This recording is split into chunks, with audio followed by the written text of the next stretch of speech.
The DIESOL podcast, Digital integration in English as a second or other language. episode 17, interview with JPB Gerald of Unstandardized English Podcast.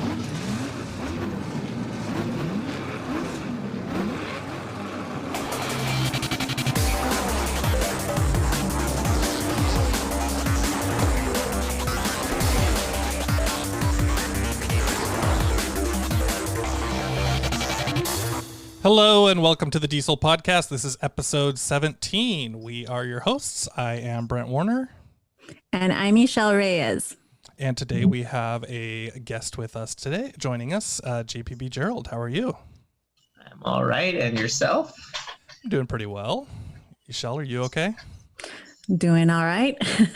All right. So JPB, Justin, I might call you Justin sometimes. As you said, that's your name. That is my name. And so we are happy to have you on the show. I had read your recent article in journal entry in the BC Teal, which was fascinating, and it's been making the rounds in a lot of the Tesol world, called Worth the Risk Towards Decentering Whiteness in English Language Teaching.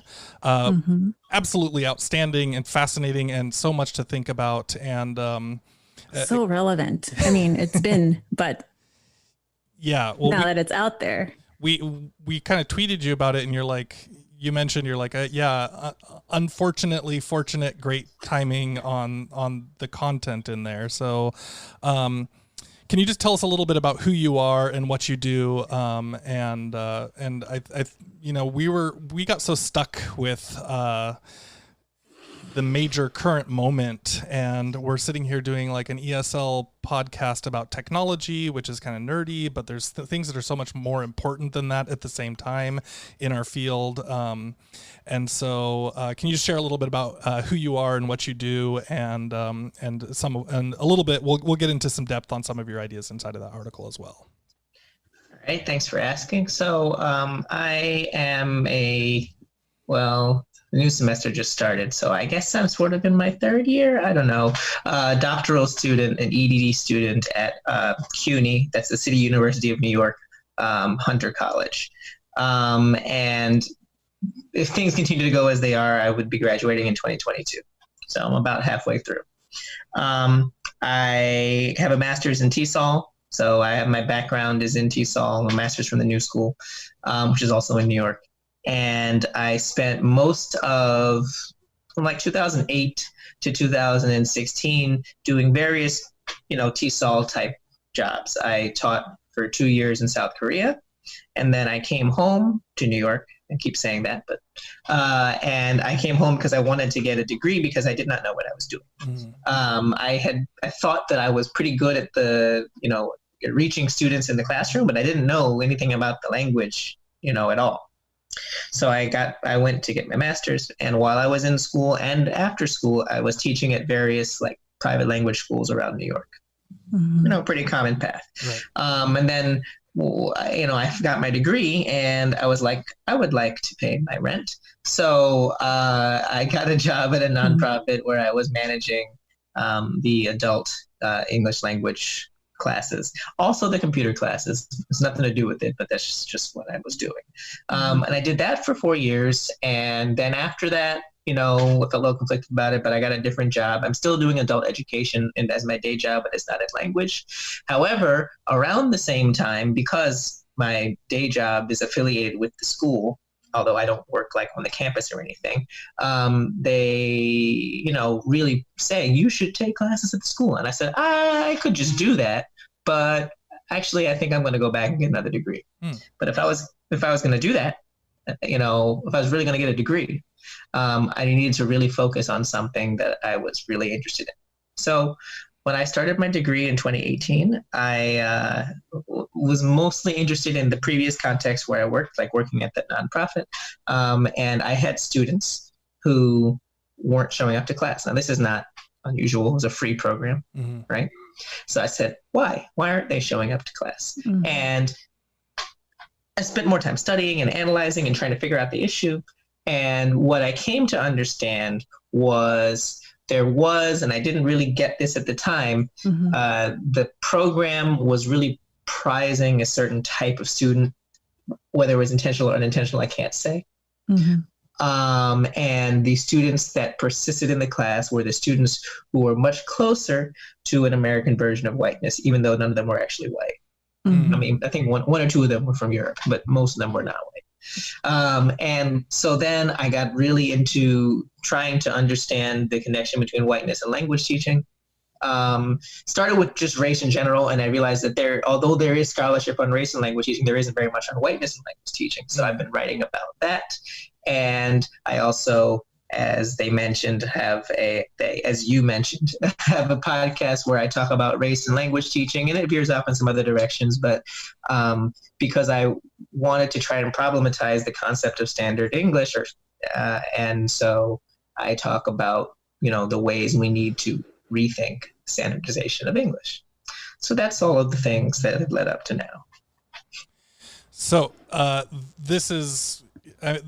There's so much. So I'm going to kind of, I guess, set myself up as a white privileged, middle class Orange County, California person. I was raised here. I grew up here. I am and have been for a long time trying to learn a lot of these things and understand better. I don't think I've always done it, because part of the thing that I'm trying to figure out is it's hard to see what areas you're blind to, I guess. Like when you don't know that you're participating in something, or when you don't know that you're part of a systematic way of doing things, then your ignorance is hard to dig out, I guess. Does that make sense what I'm saying there? Like, and so not trying to, so with all of this stuff, there's, been a big new surge of understanding new ideas, or not new ideas, sorry, understanding ways of thinking about things and ways of thinking about our field in particular, with Tesol. How do I go? Where do I go with this? Where's the first part? I mean, where do you start, right? That's really where it is. This is why we're talking about it, right? Because we've been talking about, okay, so some of us are aware of these things, but only now has it surfaced to where we almost feel like we have to talk about it, because if we don't talk about it, we're complicit, right? And so we've been talking back and forth, like, where do we start? How do we start? This conversation needs to happen. And so again, I hear you, Brent, and I hear that struggle that I hear some of my colleagues have. And I'm an immigrant. I was born and raised mostly in Mexico. And so I see things from an immigrant's perspective, and only my perspective. It's not the same perspective as other immigrants. So I'm also asking the same questions. Where do I start? Because I also don't know. So, but I hear that struggle, and I think that it's worth noting that many of us are struggling with this. And how do we move forward, right? How do we begin within ourselves to make that change possible? Because if we're just listening and reading, but not knowing where to go, and having the courage to admit that we don't know where to go, then we run the peril of getting stuck. Yeah, I think a lot of the problem is that, okay, so the people they're not really aware of certain things, right? That's a lot of people. Although I don't know that people are completely unaware. I think it's just that they don't have to be aware. I think that's a better way of phrasing it, yeah.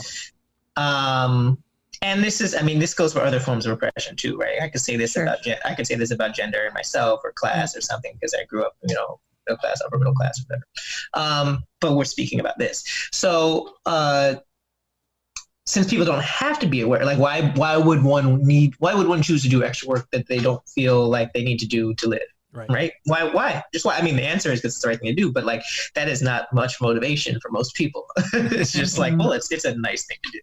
So you're right, and I think a big part of the problem is, at least in the past, is that, and also again in the future, because the current uprising is not going to last forever.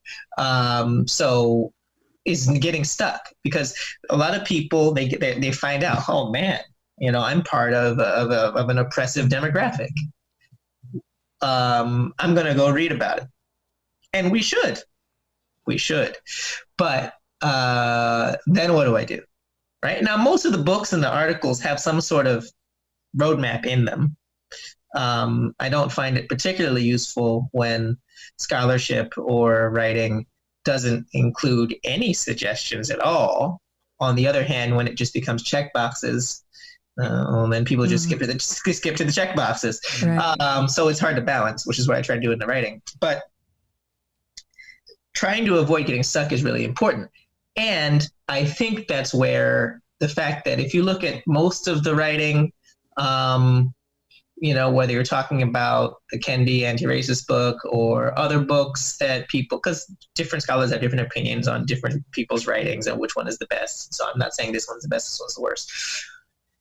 The really important thing is the collective action rather than purely individualistic action. Everybody needs to understand themselves in their own context, and other people can't really help you understand yourself in that way, right? You need to do that. You, plural, but you individual, right? You need to say, okay, I was raised in this context. This is my life. This is my family. This is my job. Nobody else is going to have all of those things specifically. They can't tell you your job is like this. They don't know. You know. Right. But when one comes away from learning these things and says, I am going to do this myself, just myself, you're still falling into the individualistic trap. I don't mean you, but I mean one is still falling into the individualistic trap. And then individualism is part of the problem, right? I'm not saying we shouldn't have agency, which is really like the hard balance to find, is that if you say we should do this collectively, but I don't feel like I have any agency, you're not going to do anything. You're just going to say the system needs to change. There's no people involved. It's just a system, right? So finding that balance between the individual and the system, or really, I didn't say balance, the connection between the individual and the system is really, I think, how it has to go. You still need to understand yourself, so you can't just say, I need to understand the system, right? Because, for example, if you read the other Kennedy book, Stamped from the Beginning, which is a really great history of racism in the United States, which is to say it's the history of the United States, the important, like you learn almost, not everything, but like you learn almost everything about the history of the country, but it's not about you, it's about the country.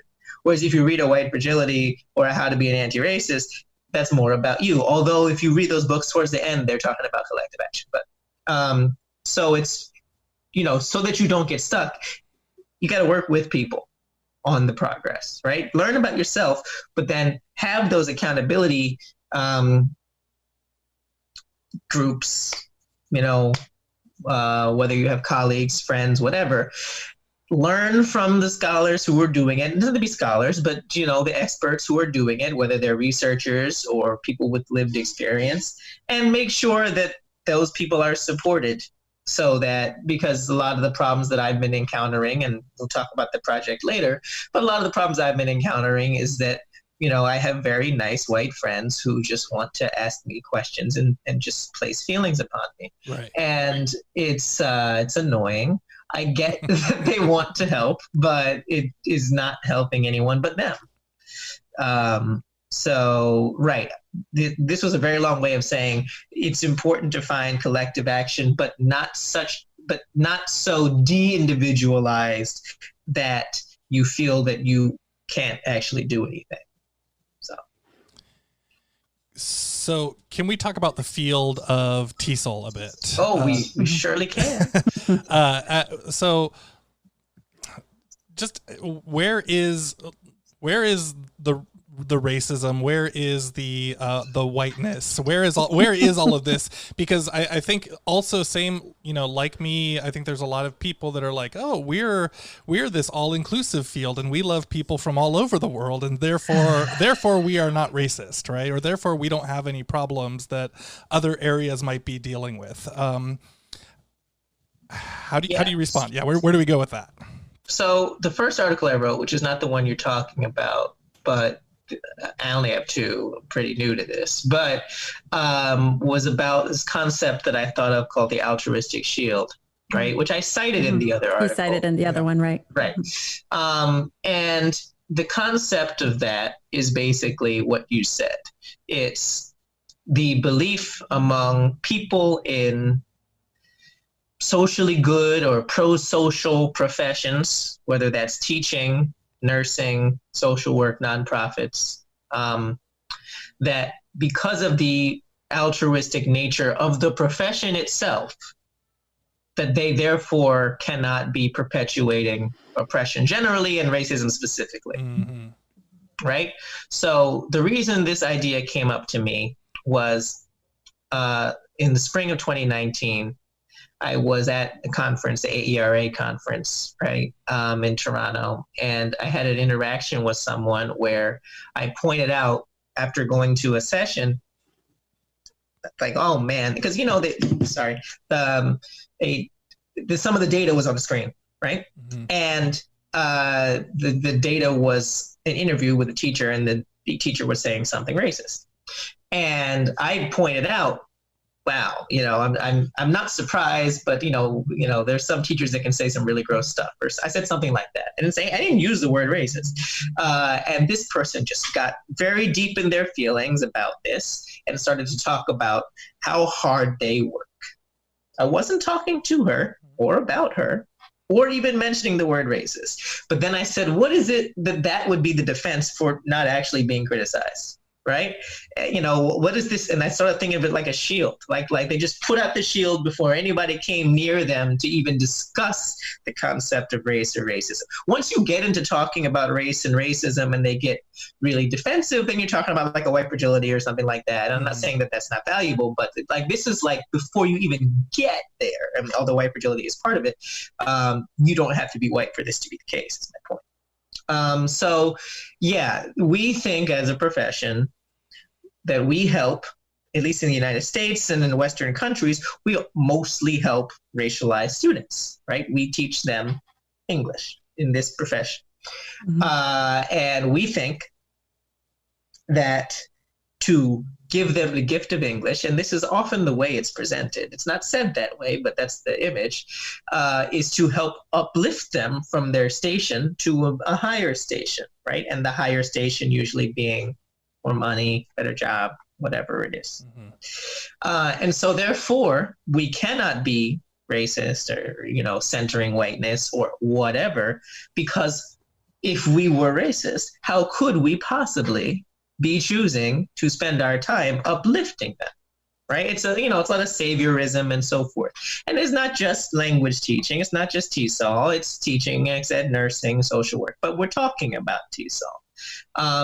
And I think one of the ways that we as a field convince ourselves of this is that very thing, because we are linguistically diverse as a profession. We do tend to have people who speak different languages, obviously, in the field, in the scholar side, the researcher side, the teacher side, and also in the student side. So if you look at a TESOL program, and I don't mean like a grad program, but like any place that's teaching English, you will see like a rainbow of people to some extent. Mm-hmm. And you're not just going to see what you see in a overall public school itself, where you have overwhelmingly white teachers and overwhelmingly black and brown kids, right? If you're including adults and also college level and whatever, you are going to see people from all over the world. Right. So and then you go to a conference or you go to some sort of gathering or something, and you're going to meet people from all over the world. And, this is how, without even mentioning it, we think about that. And now some of the things I talk about in the article are also the fact that how are teachers procured for this, field, right? It's not too different from most teaching in general, but especially in this field, although this isn't the case for everyone, we do have this whole, we have the abroad teaching sector, right? And from the United States, Canada, a lot of the people who get those jobs, myself included, they don't necessarily have to be qualified to do anything. They just have to have a passport from a certain country, right? Yeah. Which is what happened to me. And part of the first thing I say in that first article is that I got my job without really having any qualifications. I just ended up being good at it, like just by chance, and they, you get hired there from your passport, but you don't think about it. You just go there to have a good time, and you don't really re-examine yourself, right? Or you don't have to, because Yeah, my situation is fairly similar to yours, and I think you went to Korea, right? And I went to Japan. Yeah. And did you jet? I did not do jet. I went. I just flew there and landed and found a job. But that you can do that, right? Is kind of the same thing. It's interesting because I also I taught in Japan, and at the time I was not a naturalized citizen yet. So the passport I had was a Mexican passport, and I remember through the application process, and this was not through JET; it was a different program. But I remember thinking, is this going to be the one thing that keeps me from going, even though I've now lived here most of my life, but just holding that passport with the Mexican flag on it could automatically throw me out of the running. And I always wanted to be a teacher of anything, really. But it's just interesting to hear that from both of you. Yeah.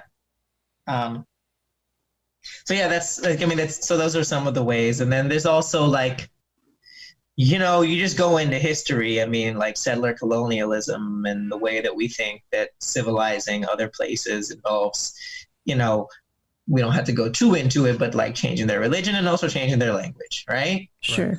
So we think, well, if we go into, and this was not just English, this happened with other colonial powers, but we're speaking of English, if we go into, I don't know what a country would be, certain parts of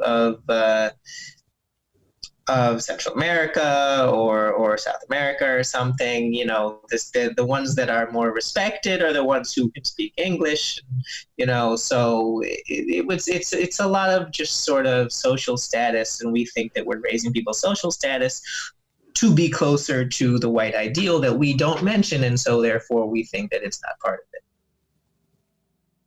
Right.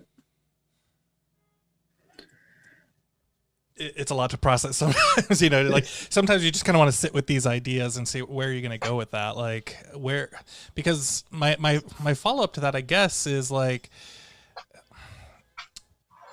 I mean, we're still, this is our job, right? And there are people that want to learn English, and maybe those reasons are, like you said, economically based, or moving up the social ladder or whatever it is. How do we how do we bring those together, I guess? Like, sorry, Ishal, you want to say something? No, I was just going to say, in my program, and I was doing K through 12 by dual immersion when I first started, and then that moved into Tesol. But the only class where we talked about critical pedagogy, and we slightly talked about what it meant to, and I say slightly because it was just one course, but we talked about what it meant to acknowledge that students' native language and identity. And the book that we read was Pedagogy of the Oppressed by Paulo Freire. And so that one made such an impact on my view as an immigrant teacher of now English and Spanish, as a dual immersion teacher at that time. But where now as an ESL teacher, or ESL, ENL, whatever acronym we're using, where do we start? What's a good place to start? I don't know, and I'm not necessarily asking you for the answer, but how do we now start talking about critical whiteness theory and critical race theory? What's a good place for us who are now outside of that program, and where we need to educate ourselves so that we can maybe collaborate with other colleagues and support each other? Because as you said, we have to be able to work together. It's not just us individuals getting educated, but also moving together within the workplace or within that ESL teacher community. I don't know if that even came out clearly. Well, so this is a question that happens a lot. And I was on a panel in April, and it was like the main question. And my dad asked the question, right? Like there was all these people in the audience, and then my dad asked the question. He's like, "But what do you do? I mean, English still is the language that people need to make money, right?" And I'm like, "Thanks, Dad." But he's not wrong in the sense that like the schools aren't going to go away, right? Right. I mean, some of them should, but the concept of teaching English is not going away anytime soon. And the fact of the matter is, like, you know, you're in front of them, you still have to do something. You're not going to just not teach English. So the only way, I can't say to each person what they should do because each context is somewhat different. The way I'm beginning to understand it, because, you know, it's true. If I'm over here like, this is bad, you know, it's bad. Mm-hmm. All right, bye. Like I don't know that I'm being all that useful if I don't actually have a way to say it. But I think a lot of it's more in the framing than it is in the nuts and bolts. Like you still got to make a lesson plan. You still got to, you know, or whatever. Mm-hmm. It's, you know, there's little things like changing up curriculum and who you're sourcing from and, you know, looking pretty critically at the sources you're using and seeing what the framing of the different people in the sources is. This seems really obvious, but it's also not because it doesn't happen as often as it should, right? You know, it's thinking about, okay, when someone says something that we would classify as incorrect, how do we frame that correction or that redirection or something, right? Because if they're in a class and they say to themselves, I want to know these forms, right? The forms exist. What we might think about how we frame is why the forms exist, right? That doesn't mean you have to say, so in 1942, someone decided that this, you don't have to do that, right? But it's more thinking about like, to me, and I don't know what this looks like necessarily in each classroom because it'll be different. I think it's more of a long goal that each person has to work towards is making sure that we don't give them the impression that they are lacking, right? That they have a deficit perspective. Right. Sorry, that we have a deficit perspective of them. Right. And making it seem like the way I would say it depends on the level of the student. If a beginner is one thing, but like that they understand that what's happening is someone may not be able to understand them. And the problem is with the person who's not understanding them. Correct. Rather than with them. Right? You know, it's like, you know, Flores and Rosa, they're talking about the white listener. It's like the problem is that the people on the other side are not meeting you halfway. I just had this the other day. I had a student who kind of she had some mental health issues and, you know, native Chinese speaker in my class. And I think she speaks pretty well. And I sent her to talk to, you know, to the health experts, and the health experts then responded back to me and said, well, you know, we really couldn't understand what she was saying, but I think this is, and it's like, yeah, you know, and I get that I spend a lot of time around people that speak with many, many different, you know, accents and variables. And so maybe I have a softer understanding of those things, but it also kind of frustrated me because I'm thinking this person's English is pretty good. Like it's not her fault. Well, I mean, one of the ways that I would think is that, like, I always had students when they came to class and I would ask them, okay, why do you want to take class or something like that, right? And they said, my English is bad. And I said, but if it really was that bad, you wouldn't have been able to say that to me. So, you know, like, that's why I'm trying to tell them, like, you know, that there are things you can certainly choose to work on, but you know, wanting to give them some agency and thinking about that, so they're not just trying to meet an impossible standard that they know. Because if they're trying to meet the standard of what the listener expects, they're never going to meet it, and they'll always feel. Absolutely. Now, if you are a certain type of school, that's what you want, then they'll keep coming back, right? If you're talking about like one of those private language schools, I know you're not in that context. I'm just saying. But like, if you think about like the whole concept of like accent reduction is not. First of all, you can't. Second of all, you know, why? Right? And like, there is a why. The reason that it exists is so that other people will be more comfortable. Right? And that's maybe the people listening need to be uncomfortable. like that's what we're learning, right? Please get I uncomfortable. think so. You're talking about students, and so again, I'm a English learner, and so English to me, I see it differently because I had to learn. And so in my classroom, I had a student from Mongolia, some students from Puerto Rico, and some students from Saudi Arabia. So my student from Mongolia, of course, and I'm used to different accents, so I could understand, I could explain and understand. And constantly my other students would say, we can't understand you. We can't understand you. You don't know how to speak. Eventually, after a few weeks, probably 3 weeks, because my courses are actually pretty short, they I don't remember what that exact moment was, when one of the students said, hey, I understand what you're saying. And it was, he's been saying the same thing, but you got better at it. You got better at understanding those sounds. And it was one of those moments where it's like, exactly, it's making you uncomfortable initially, but you're not listening to try to understand where your sounds are not, where you're not used to those sounds. And again, I have a lot of students who come in who say, my English is so poor. I said I was a tourist. They heard me as saying I'm a terrorist. And that's a true story. It's happened to many of my students. And then, you get that backlash, and then, other implications of that. But then they shut down, and they're afraid of using the language and exercising in the language. And now they, that, so many issues there. So, and that brings me to another question. And I know we talk about this all the time in ESL, when we've received students who may be opposed to having a teacher of a certain, let's say it could be an Asian American teacher because they look quote unquote Asian to them, which means they certainly couldn't speak English the way that they want to, or a Black teacher, or someone who doesn't look like their perception of a Anglo-Saxon or American, and they want to switch out of that class. And in my experience, I've had administration who will explain to them, no, you can't, we're not just going to switch out. But that just also highlights that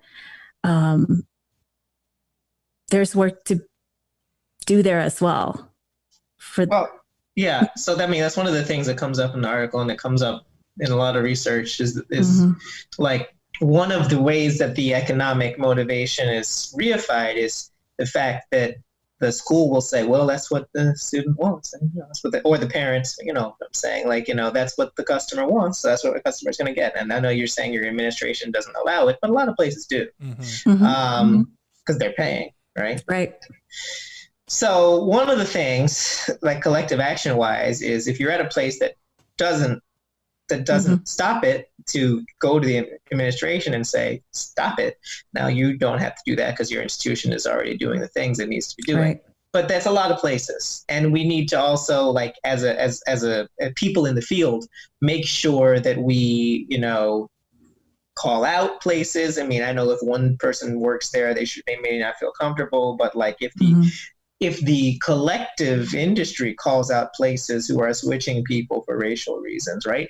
After all of this, those places they're going to backtrack. They're not going to want to be the place, right?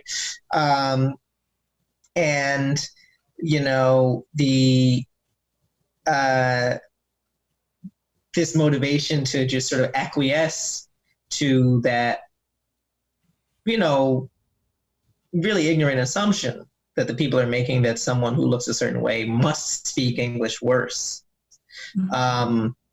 is something that we need to unpack in the students. I mean, let's say the student doesn't get their wish and they don't move and they insist that they can't understand the student, right? Teacher. I think that school could sit with them and ask them some questions and say, try to get to that feeling, because ultimately they're going to eventually come to say something that is very obvious. Like they're going to try to avoid saying the thing that they don't want to say. That's interesting because they know it too. They know what the thing is, right? Yeah. Right. They don't want to say it, but like you can, like, I'm not going to say and try and go into a like an actual experiment, but like there are very clearly people that they understand better who look a certain way than people who look the way they're expecting, and they'd be able to understand less. So, like these sort of things are things that we just need to push back on it more than we do. And I understand teachers often don't have that much power, but they don't have zero power. So, like, because I think we do that sometimes. Like, oh, it's the system. I don't know, nothing I can do about it. It's but that's the point of collective action. Work with the other teachers to do something about it. So, JPB, you here have in the end of your article, the last part, you have this just awesome section of full suggestions of the work of decentering whiteness, and not just making people like, oh well, I realize there are problems, but what am I going to do? So you give some straight up suggestions on what people can do and what moves we can actually make for ourselves, and so. Including what you've just mentioned, right? Speaking out directly to your program. You also mentioned doing more work in supporting journals and conferences. I don't think it's that hard to say, like, hey, I want to hear from more people of color at a conference or in a journal or something like that. But, maybe there's still,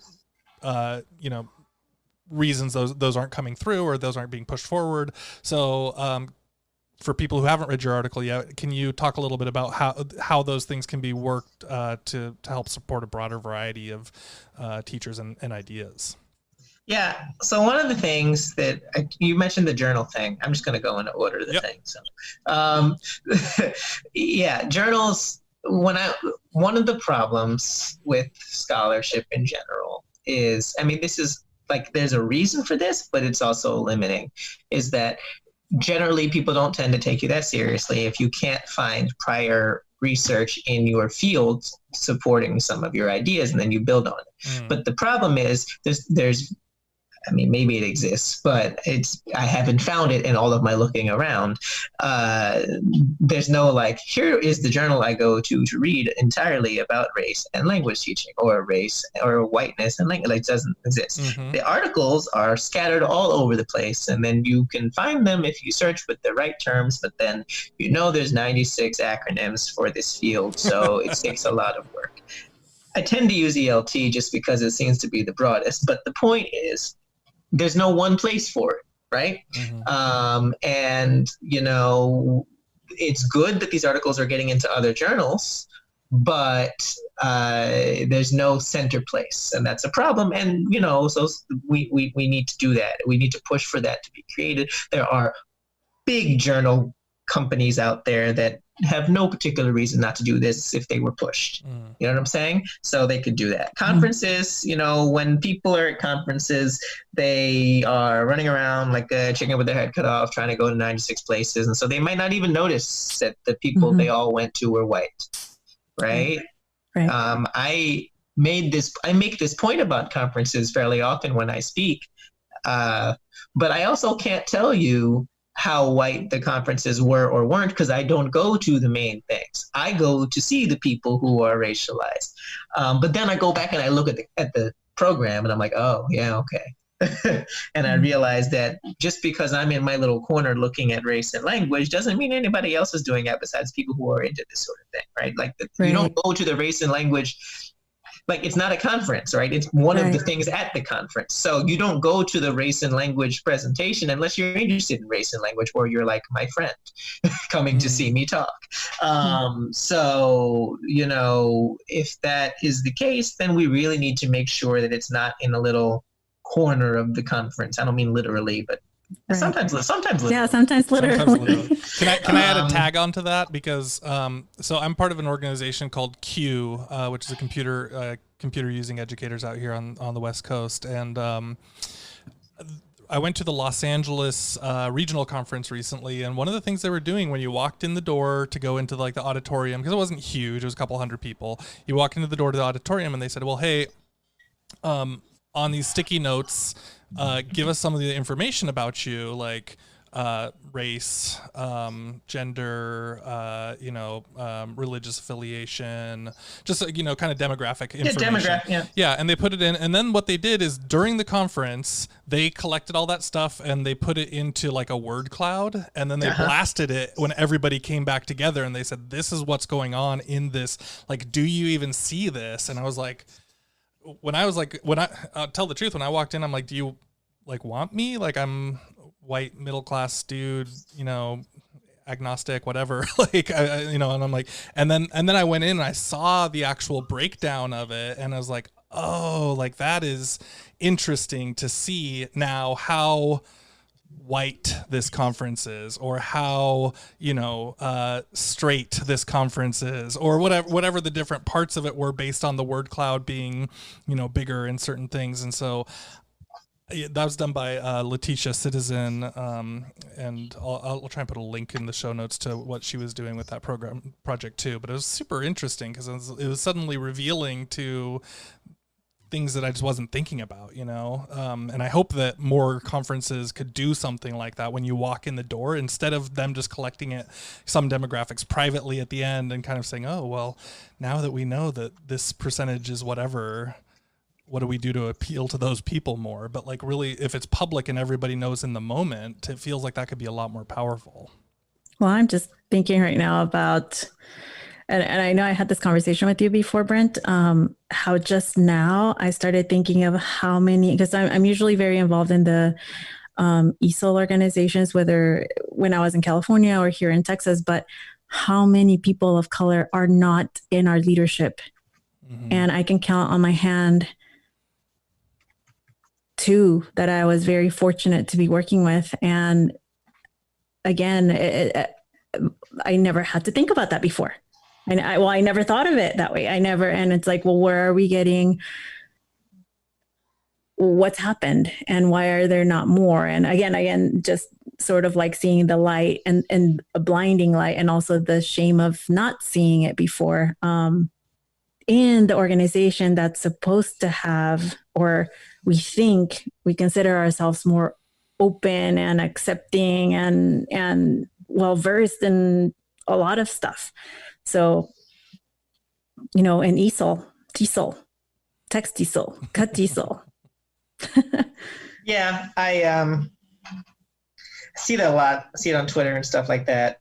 Some of the people who follow me, they're in charge of this, in charge of that. I'm like, how many white people are in charge of the state chapters of TESOL? Including mine. Yeah. So, and I don't mean that in a negative way. She's my professor. But, she's still white. And, it's sort of like, I don't know. I mean, I think the industry doesn't necessarily, I think the industry knows, but I think the individuals in the industry don't think about it. Mm-hmm. They don't have to. Right? Well, not until now, where you specifically said we push them to, and we hold them accountable and ask for it, because there's no reason not to ask for it. But now that we know, we must, and I think that's where I'm headed in my own awakening, or whatever you want to call it, in my own new goal as I'm going through the journey. That's where where I feel I can pull other colleagues along and help is ask leadership, ask them those questions and push them, hold them accountable. Yeah, the accountability is a big thing, because a lot of people, they'll say stuff and then they're not going to do anything. One of the other things I mentioned in the work people need to do is, I sort of mentioned this before, but people need to think about their own, like white people need to think about their whiteness and what that has meant. And I don't just mean like the privilege walk, right? Like I took 4 steps forward and he's 9 steps back, and now I understand his blackness. Like, that's not really, there's more to it than that. And it's also too simplistic. But like, really just like literally understand, like, at what point you realized that you were white, right? At what point? I'm not asking you right now. You should think about it, but that's not, but I'm saying, like, I think that's something that a lot of people have never people have thought about their ethnicity, right? Oh, I'm Irish, I'm Italian, right? Or I'm Mexican, right? But a lot of people who are white haven't really thought about their whiteness. And I don't even mean people who aren't like white nationalists or whatever. I just mean people just haven't thought about it. Just haven't thought about it. Even when they're looking at racism, they haven't thought about their own whiteness. And I think this is in the article, but it's like it's really important you want to do this work, but you haven't thought back to like the first time you recognized that you were part of something called whiteness in a way that is different. I mean, aside from whatever box you checked on the census or something like that, because that's not really thinking about it. You know what I'm saying? Mm-hmm. And going from there, and then I think thinking about that, often writing about it, journaling about it or something, can help people start to understand where the paths diverge a little bit. Because, there's a lot of things that people can and can't do based on these things and feel safe, as we're seeing, there is literally no way to escape the danger if people aren't white, especially if they're Black, at least in the United States. Mm-hmm. So like there's literally no way to be fully safe. And thinking about that is something that I think a lot of, white people, but also white teachers and white language teachers haven't had a chance to, or haven't had a reason to, or haven't had the time. Well, the time is not a good excuse to do. And I think a lot of it can descend from there. Because if you really think about that, like what does that mean? What has that meant to you? You can do a lot more with this stuff when you really understand yourself. Whereas people of color, racialized people, Black people specifically, or even, other races, we've never not had a chance to think about our race. So, that it's not as big of a deal as the like violence or any of those things, but not everything is violence. And I hope that we're able to sustain this energy even when we're not thinking directly about violence. But it's that just exhaustion of having to be conscious of your race at all times. And that is one of the hardest things to convey to people, is that the exhaustion of that consciousness. Right, it's what W.E.B. Du Bois talked about 117 years ago. Double consciousness, like it is very tiring, but it's so tiring for us. But we never even stop doing it, so it doesn't even feel tiring. Right. You know what I'm saying? Yeah. Yeah. So I've been, over the last several weeks, as I'm spending more and more time thinking about these things for myself. It's only 2 weeks or 3 weeks or whatever it's been since I'm really pushing myself to actually think about those things. But I feel tired. Like at the end of the day, I'm like, damn, I'm tired. And then I'm like, oh, damn, everybody else has been tired all this time of all of this. And it's like, it's very enlightening, I guess, or at least kind of like taking the wool off a little bit, right? Where you can start to see some of the things. I don't want to say fully, but just that time in processing it's like, oh, the tiny thing that I'm feeling now is, I don't know what, like, but a grain of sand, right? And so, well, I think the fatigue is one of the hardest things to convey, because it's just, again, we don't get a chance to not do it. Right. And, thinking more about the language teaching aspect, it's like, I remember some of the times when I first started talking about this stuff, one of the ways people would resist was saying, it would just be so much work for me to change the way that I do things to take this into account. And I didn't have a good response at the time. And I'm sure that's not exactly what that person said, but it was something like that. And then I realized, the response really is, it's like, how much work do you think it is for us to be doing this all of the time? Mm-hmm. Or one of the things that's in the Altruistic Shield article, or maybe it was in the presentation of it live, was that I say, like, I do understand that you might be uncomfortable doing this, but I just want you to think about how uncomfortable we always are. Right. And that, people understand the visceral nature of like a violent threat, right? And I'm not trying to minimize that. I'm just saying, like, if it was just that, and that's terrible, but if it was just that, I don't think it would be the same thing. It's this just moment to moment exhaustion and, you know, all of that I think is people don't understand. People understand the trauma of violence. Even if that hasn't happened to them, people are aware that violence is traumatic, right? But I think people don't understand the trauma of that sort of thing when it comes to race and racism and anti-blackness and all that. It's the trauma of just the exhaustion, right? But who, you know, there's no big screaming threat behind you when you're thinking about that. There's no one nothing yelling in your face. It's just sort of like being in a fog, you know. And who thinks that is scary? But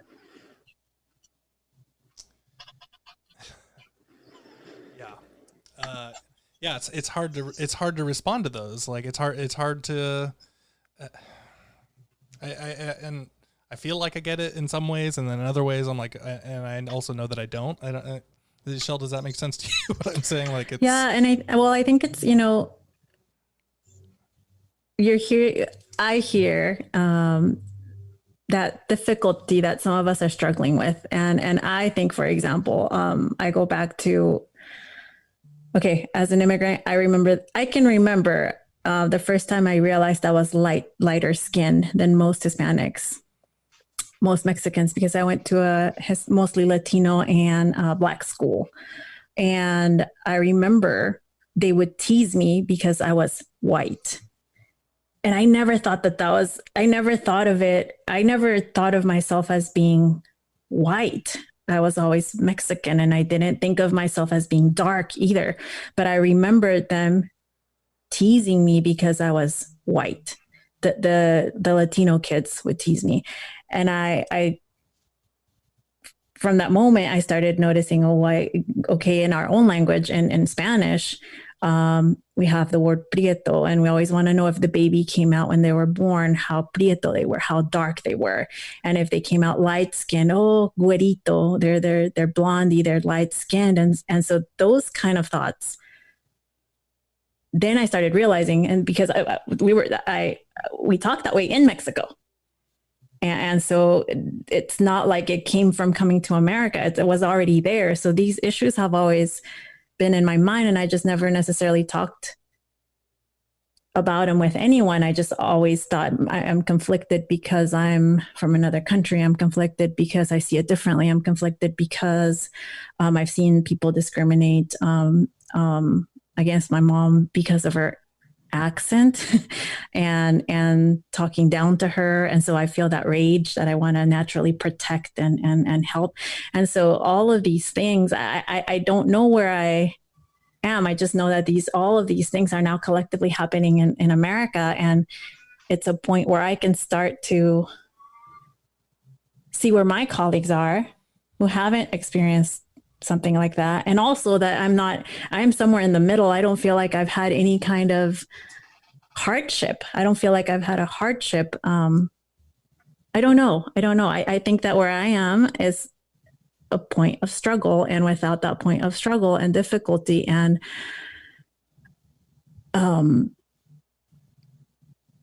not knowing where to go, but also feeling a deep sense of responsibility and urgency, I think that that's a place where things can change. I don't know if that, and I hear it from you, Brent. I hear it from some colleagues that I've been talking to, but I think that it's a place to start. The more we sort of leave it to others or try to get our other colleagues to explain to us, the more we're going to be stuck in being complacent and someone else doing things for us. If not now, because we didn't do it before, then when? I don't know if that you feel all the rage coming right now, all of that. Yeah. I don't know if passion, I don't know, confusion, and maybe all of that. What I wonder, I don't think anyone can prove it, but one of the things that I think about why this happened at this time there's some things that I think if they had all happened at different times would have been bad, but wouldn't have led to this. Absolutely. But like, there's obviously the racial disparities in the pandemic, right? And, there's the horrible framing on the news as if it's our fault, right? Mm-hmm. Like they keep mentioning it, but they don't point out why. Mm-hmm. And it's just like, well, they have higher rates of asthma. It's like, why do you think they have higher rates of asthma? Well, where do you think that they live? So there's that, and people have been just sort of, there's like, people have been watching their family members die for reasons that they didn't need to. There's, there have obviously been other videos, but again, that's happened before. Like, even the pandemic, the way it's happened hasn't happened, but there have clearly been times when we've been allowed to just die before. So that's not new. It's just happening in a different way. But that, and then that. And then I think for a lot of people, the timing, okay, the George Floyd video came out, but it came out like 12 hours after that Amy Cooper video in Central Park. Right? That was the same day. Or the videos. I don't know if it was the day, same thing. And what was interesting, I think, because in my world, I've been hassled by the cops, but they haven't done anything to me. That doesn't mean I'm not worried about it. But from day to day, I am considerably more scared of Amy Cooper than anything else, because I have worked with that, right? They haven't literally done that, but like, how do I know they wouldn't? Right? So, and then what I think made that very plain is that we have been warning people about Amy Cooper for a long time. Because that's what happened to him. I'm getting off topic, but we've been warning people about that, and people weren't listening to us. And that's one of the first times you saw on video, we saw the person not just make a ridiculous phone call, which has happened in many videos, but to be shown to be lying in the video. And then people were like, this is very dangerous what she did. Okay, we all knew it was racist, but we're saying this is dangerous. She could have gotten him killed. 12 hours later, it was easy to say, this is what Amy Cooper wanted to have happen. And then that was it. Like, all those things happened right after that. So the reason I bring up Amy Cooper, to go back to the language teaching thing, is that I don't think that very many language teachers are going to end up doing what the cops did. Right? They're not really in that position. Right. However, I don't think it is impossible that there are some Amy Coopers in the field. And so while we certainly as a society and as various municipalities and states need to do a lot about what the police are doing, I think in our field, what we need to do is figure out how to make sure there aren't any Amy Coopers around. Because I'm sure from her day-to-day work that was not happening, right? People worked with her and probably thought she was nice. She's Canadian, but which is actually part of why. Not only that was part of why the article was so relevant, but I published it in Canada because Canada thinks it's better about racism, and it's just different. The field needs to examine itself, not just in terms of general racism, but in terms of like, who are the people that you think are nice, right? Your nice colleagues who haven't done the work to examine themselves, so that they would, not that they would literally call the cops on a bird watcher, but like, but they would. Then they did. Okay, so this question is too big to really answer, but then how do you find that part of that person, or do you know? Or I think an Amy Cooper is someone who hasn't done what I mentioned, where even thought about, she's definitely thought about other people's race, but she hasn't thought about her own, right? In that story, she knows how to weaponize other people's race, but I don't think she's really thought about her own race and so forth. I don't know that that could solve someone who's going to go and do that. What I think needs to happen isn't so much, rarely do I think that this sort of thing will stop someone who's going to do something fully violent. However, it may stop their friends from not calling them out when they do smaller things. Because she's probably said some stuff at work that's not out and out racist. But if you're paying attention, it's like, wait a second. The overtones. Yeah, you know, that sort of thing. It's to do that, and then to make it so that, you know, they, whether they change their views or not, they know that this is not an acceptable thing to do publicly. And, you know, maybe over time they stop, or maybe they learn, or whatever. But then it's to change the environment they work in, whether it's a school or whatever, so that the environment doesn't support that sort of behavior. Because how many people has she been on a hiring committee for, right? Right. You know, or how many times has she ordered food and been rude to the person who ordered food, right? But someone watching may not think it has anything to do with race. It's just, she's just not very nice. You know what I'm saying? So then that's happening, that's happening in schools. It's happening it's happening in language teaching, you know, and that sort of thing. That, like, wait a second, what just happened here is what I think the work that we need to do as a field, so that that's not happening. One of the things I also mentioned in the article that I think is a huge issue is when we allow, if someone brings up race specifically, and it's not just race, but again, that's what we're talking about. If someone brings up race and somebody else will talk about culture, and you have to be like, that's not what I said. Right? I said, so let's think about race here. And they said, oh, well, I gave out a survey last year for like the beginning of my research about race and language teaching. And I asked them, do you ever bring up race in class? And some of them said yes, some of them said no. I didn't say it was necessarily a problem if it was no. Just wanted to know. And I said, if yes, please give me an example of how you do it. And you wouldn't believe this is not a lot of people in the survey, but, you know, like most of the people, when I ask them, tell me how you talk about race in class, they say, oh, I just like to mix cultures together. And I'm like, that's not what I said. That is not what I said. Or you'll see a conference that's about social justice broadly, right? But how many of those things are actually about race?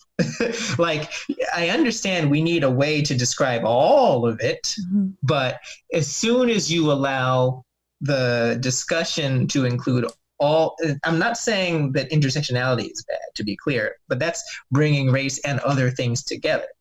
So speaking broadly of social justice is just sort of talking about all of them separately in a big pot. You know what I'm saying? Like, it's not the same thing as intersectionality where they're being brought together. Social justice is separating them, and then you forget about the ones that make you uncomfortable. Everyone loves to talk about social justice because they can focus on the things that don't benefit them. You know, I have a lot of friends who, before this year, at least, were very big on talking about the problems in capitalism, and they're not wrong. It's in my article. But they didn't want to talk about race because it benefits them. So, like, you know, it was just like, you're not wrong, but also you don't really want to talk about this. So, JPB, you have a program now that's offering some support for people who are open to these ideas and open to what you're talking about. Can you share a little bit about it? Yeah. So, maybe 3 weeks ago, or whenever uprisings and all that started, I told you I started to get a lot of white feelings. And at first, before it became an onslaught, I was happy to just accept the feelings. People were apologizing to me. It was weird. They didn't do anything to me. But I finally, I got a little annoyed because I was like, do you think that this is not a 12-step program? Like, you're going to apologize to every Black person you ever met? Like, what are you doing? And then I said, why are they talking to me? Because they think that I'm nice or something? And I'm not that nice, actually. But the reason I said, you know what? I'm writing these articles about whiteness. And my article had like just come out, right? Like just. And I realized that like there's gonna be trainings. There's gonna be trainings, right? In the workplace, whether it's school or in the corporate workplace. And I'm an employee trainer by day, but we don't need to talk too much about that. But the point is, I know there's gonna be trainings. And the trainings are usually bad because they don't hire the people who know what they're doing, and they don't really want to do anything, right? They want to come and they want to have a feelings discussion for a few hours. Check the box. And then it's like the episode of The Office with Diversity Day in it. They bring the guy in and then they have to sign the paper to say they went to Diversity Day. Or like when I do the sexual harassment training online once a year and I click the buttons, and then magically it means I will never hurt anybody. Mm-hmm. I'm not saying I would. I'm just saying like, oh, wow. Anyway, they want to check boxes. They don't really want to do anything. However, I'm getting the feeling that more people are actually interested in doing something this time around, as opposed to performatively posting a black square. Mm-hmm. So in the spirit of that, I said, you know what? I actually know stuff about this. Not only do I have however many decades of experience of being a black person, but also being a black student in very, very white schools and very, very quote unquote elite, exclusive, whatever schools. So I know not just white people, but a very performatively nice type of white people. I know them. And then I became a teacher. And so now I know that type of white person. But also I'm studying this. Like this is actually what I do, what I have expertise in. And specifically the intersection between whiteness and language teaching, but I am offering the program to anybody. And the program is basically, I have a class, or I'm making a class, I haven't done it yet, where there's going to be a handful of sessions, 5 to 6, depending on people's availability. It'll be an introductory lesson. Then there's homework in between, which is either reading or writing. Not too much, but just so they actually have to do the work. They can't just come and have me talk at them. It's not hard. And then they're gonna, in the other sessions, they're gonna discuss the reading and the writing. And then they have to, by the end, come up with a collective, which is to say not just them, a collective action plan against white supremacy in their context, whether it's their workplace or their lives, right? Could be both, because their workplace is their life, but you know what I'm saying. And then they can also choose to retain me afterwards because, okay, you made a plan, but are you going to do it? Well, I can't. Maybe your plan is going to take 6 months. So the class can't just last for the extra 6 months for no reason. However, you can keep me on, so I will hold you accountable for actually following through with your plan. And I realized that one of the tenets of all of this, of critical whiteness studies and critical race theory, is that whiteness will do whatever it can to extract labor from people of color, and especially black people, without paying them for it, which is a nice legacy of colonialism and slavery. And so I decided, if people say they want to learn this stuff, then they need to put their money where their mouth is, especially for the long term. Because I'm not saying do not protest. I'm not saying do not donate to various organizations. They should do that, but that is not going to last forever. Mm-hmm. I mean, maybe it should, but not everyone's protesting, and you're not going to be doing that all day, every day. And, maybe 9 months from now, you're going to be like, well, I solved racism, but I don't want that to happen.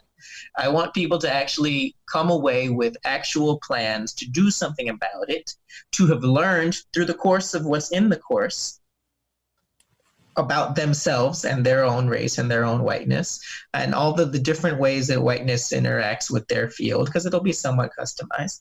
And then to actually go out there and do something about it, like specifically in their institution or context or whatever. I'm calling the project the Esol Project. That's my son's name. I had a son 4 months ago, and my wife had a son 4 months ago, and he is, he's a black child, although he's fairly light-skinned like me. And, he's a baby now. We've been in quarantine, so, he hasn't met very many people, and people tend to like babies. But at a certain point, he's going to be a black boy that is considered a threat. And he's going to be in schools, and based on the fields that I'm in and so forth, he'll probably be in mostly white schools, depending on where I live and so forth. and he's gonna have white teachers. No matter where he lives, he's gonna have white teachers, and maybe he'll grow up and he'll have white coworkers, white friends, just like I did and do. And the world needs to treat him better than it treated me. And I want to be able to say to him that I did whatever I could to make it so that that was the case. So that's why it's named after him. Now, my wife told me, what if we have other kids? Are they going to feel, like they didn't actually get part of this because it's named after him? And I'm like, look, I'm doing it now. So maybe I'll change the name if we have other kids. So that's the Esol project. Yeah. And where can people find information about that if they're interested?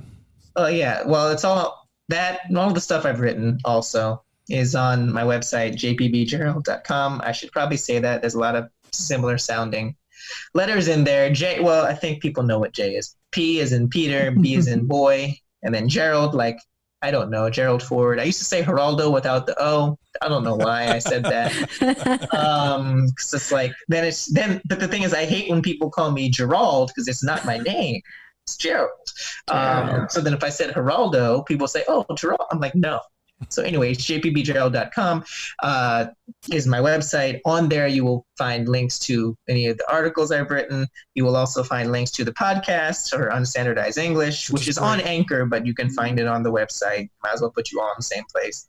And you can also find a link to the description of the Esol project, which pretty much explains what I just said and includes my email address, where if you or colleagues or friends or whomever are interested in learning about one's own whiteness and how they can fight white supremacy, concretely instead of just in their head, then they can contact me.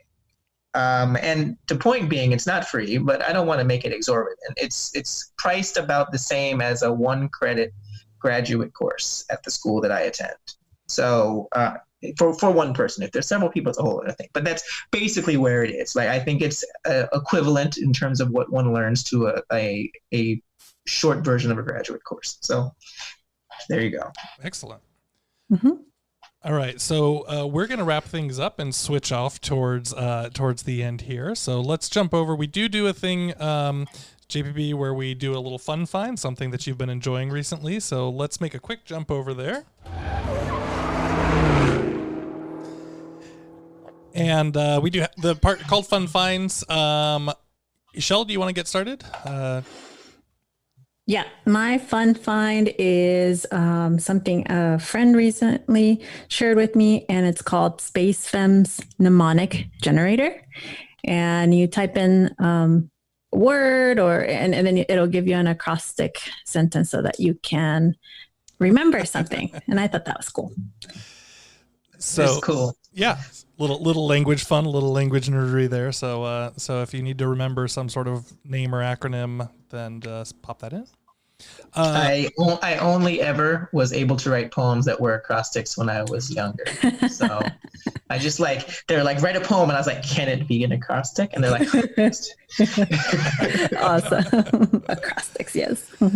All right, mine is a snack because we're indoors all the time and we are snacking these days. So mine is Trader Joe's chili and garlic cashews. I don't know if you guys like those, but little spicy. Chili and garlic. Oh my god, it's heavenly! It is so good. Yeah, it's just a simple snack, but it's just cashews fried up with some chili and garlic, and it's like a little paste on top of it, and it has disappeared in our house within a day. Every time the bag comes in, it goes right out. Okay, I feel like I didn't know that it was called that, so I feel like I've tried it without knowing that. I'm saying, it's one of those things like you were like, try this. You just grabbed one of the bags and you had it. Yeah. So. I don't know if it's seasonal or not, or if it's. We just found out about it somewhat recently, and now every time my wife goes, she's like, maybe I'll get 2 bags this time. It's worth your time. So I have I have been listening to, in the last year, I got really into podcasts, which is how I ended up making one. But one of the things is that I walk my dog with listen to podcasts, right? So I need podcasts that like teach me something new. And the main podcast that I listened to over the last year that I have listened to the entire back catalog of, where I'm kind of sad because I ran out of episodes, so I have to wait for them to make new ones, is Swindled. Swindled. And this podcast is about, well, it's about con artists, right? But I mean, Swindled, right? There you go. It's technically about white collar crime, but it's not as dry as that seems. Like, it's not just corporate malfeasance. Like, you know, it'll be things you've heard of. One of them was about the Flint water crisis, but it's not just the water crisis, but like all of the politicians who just still haven't fixed Flint. And, you know, or, you know, they've had things that you know, that may be more familiar to other people. Like, they had one on the Bhopal disaster in India, which was like the world's worst like environmental disaster and things like that. But it's not just about the disaster; it's about the people who were messing around with the money and allowed these things to happen. The guy who is anonymous, he calls himself a concerned citizen. He speaks in this really like raspy voice, and there's this like dark music playing the entire time. It's very fun. If you Google Swindled, it'll show up. It's every other Saturday or Sunday, so it's good stuff. I like. I love me podcasts, so yeah, that sounds great. I'll be adding that to my list. Going right on, yeah. So for more information about all the sources that Justin mentioned, please check out the show notes at diesel.org. And you can find us on Twitter. The show is available at DieselPod, and I am available at Brent G. Warner. I'm Eshel at Ixy_Pixie. That's IXY_PIXY. And you can find and follow Justin, JPB, at JPB Gerald on Twitter, or the podcast that I do is at Unstandardized E, because I ran out of characters on Twitter. Yes. All right. Give them a follow. Listen to the show. That's great. You're going to have lots to take in. All right. In Korean, thank you is kamsamnida. So kamsamnida for turning into the Diesel podcast. Thanks, everybody. Thank you.